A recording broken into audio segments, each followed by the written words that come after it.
There exists a wound so profound, so hidden in the depths of the masculine psyche, that most men will go their entire lives without ever acknowledging its existence. This wound cuts deeper than any physical injury, more devastating than any external failure. It is the spiritual wound that severs the sacred bond between son and mother, transforming love into hatred, reverence into contempt, and connection into cruel rejection. In this exploration, I will journey with you into the darkest corners of the human soul to understand why sons turn against the very women who brought them into existence. You will discover how this spiritual wound forms, how it manifests in destructive patterns, and most importantly, how it can be healed. I have come to understand that the mother represents far more than a biological relationship. She embodies the archetypal feminine, the great mother, the source of all life and nourishment. When a son turns against his mother, he is not merely rejecting a person, he is rejecting the fundamental principle of life itself. This rejection creates a spiritual wound that echoes through every aspect of his existence,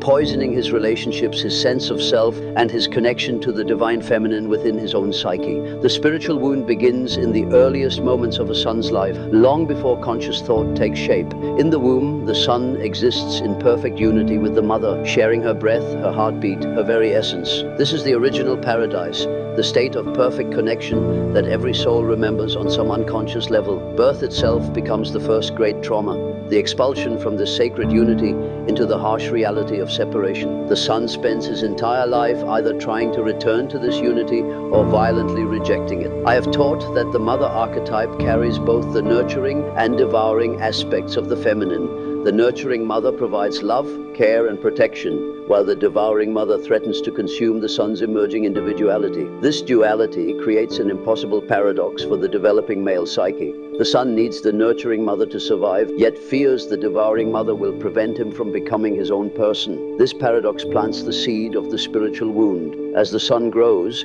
he begins to sense that his very survival depends on separating from the mother, yet this separation feels like a betrayal of the most sacred bond he has ever known. The guilt of this perceived betrayal begins to eat away at his soul. He starts to believe that to become a man, he must reject the feminine entirely. This rejection is not merely psychological, it is spiritual.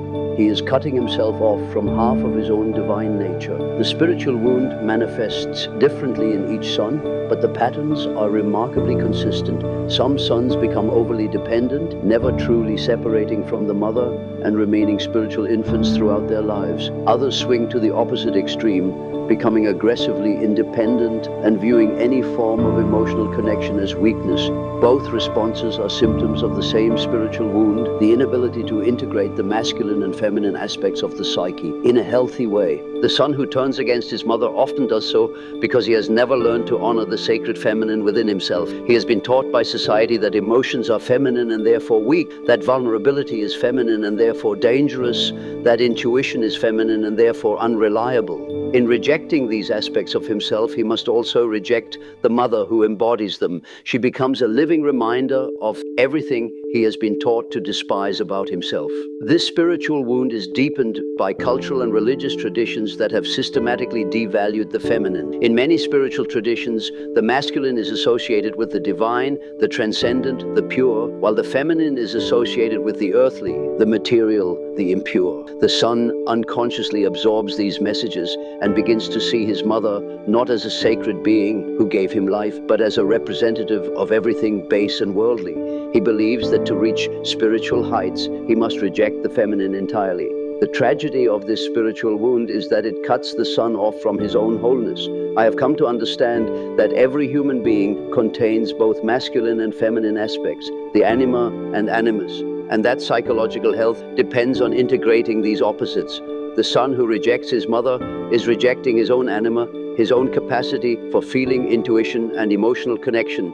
He becomes spiritually amputated, living only through his masculine side, while his feminine side withers and dies. This spiritual amputation manifests in countless ways throughout the son's life. He may become successful in the external world, achieving wealth, power, or recognition, yet feel empty and disconnected on the inside. He may struggle with intimate relationships, unable to connect emotionally with partners because he has severed his connection to his own emotional nature. He may become addicted to work, sex, substances, or other external sources of validation, trying to fill the void left by his rejected feminine side.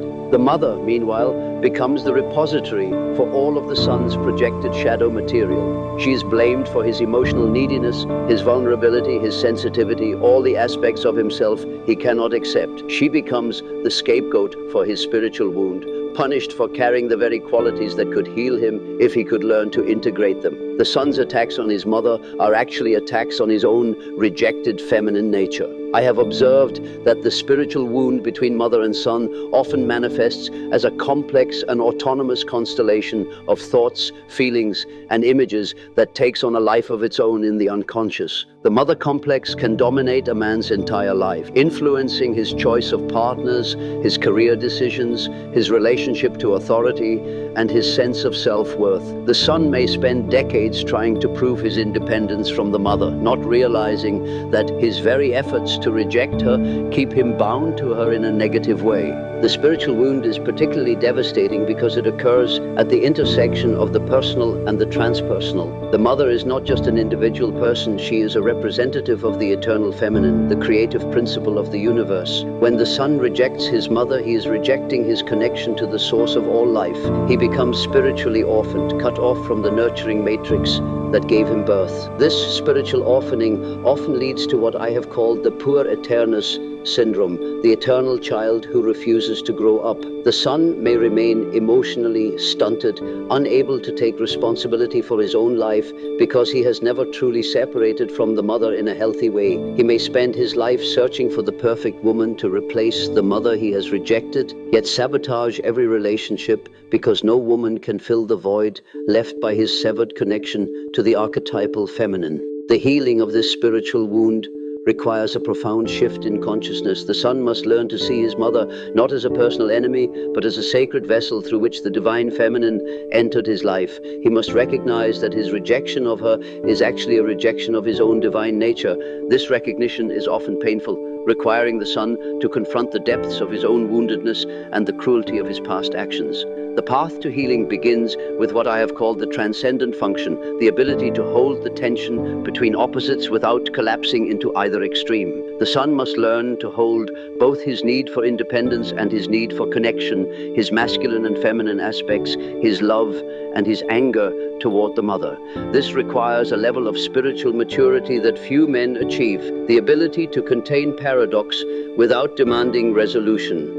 The spiritual wound cannot be healed through the mind alone. It requires a return to the body, to the felt sense of connection that was severed in the original trauma of birth. The son must learn to feel again, to allow his emotions to flow freely without judgment.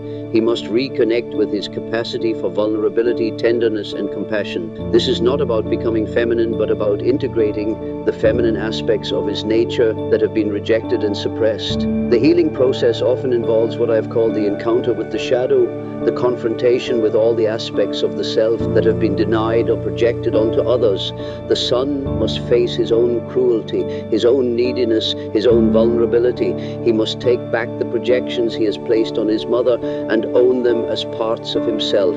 This is painful work, but it is the only way to reclaim his wholeness. The mother, too, has a role to play in the healing process. She must learn to see beyond her personal hurt and recognize the spiritual dimension of her son's rejection. She must understand that his attacks on her are not really about her, but about his own inner war with the feminine. This does not mean she should accept abuse, but rather that she should respond from a place of spiritual understanding rather than personal reactivity. The healing of the spiritual wound often requires the son to embark on what my colleague Joseph Campbell called the hero's journey, a process of spiritual death and rebirth. The son must symbolically die to his old way of being, his rejection of the feminine, and be reborn as a whole person who can honor both his masculine and feminine aspects. This process is often triggered by a crisis, a breakdown that forces the son to confront the emptiness of his life and the depth of his spiritual wound. The spiritual wound between mother and son is not just a personal issue, it is a reflection of the collective wound in our culture's relationship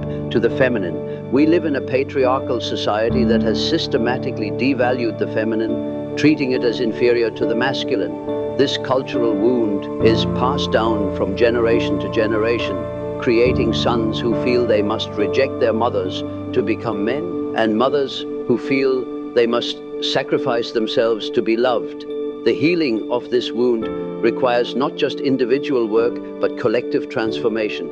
We must learn to honor the sacred feminine in all its forms, to recognize that the nurturing, intuitive, emotional aspects of life are not weaknesses to be overcome, but strengths to be celebrated.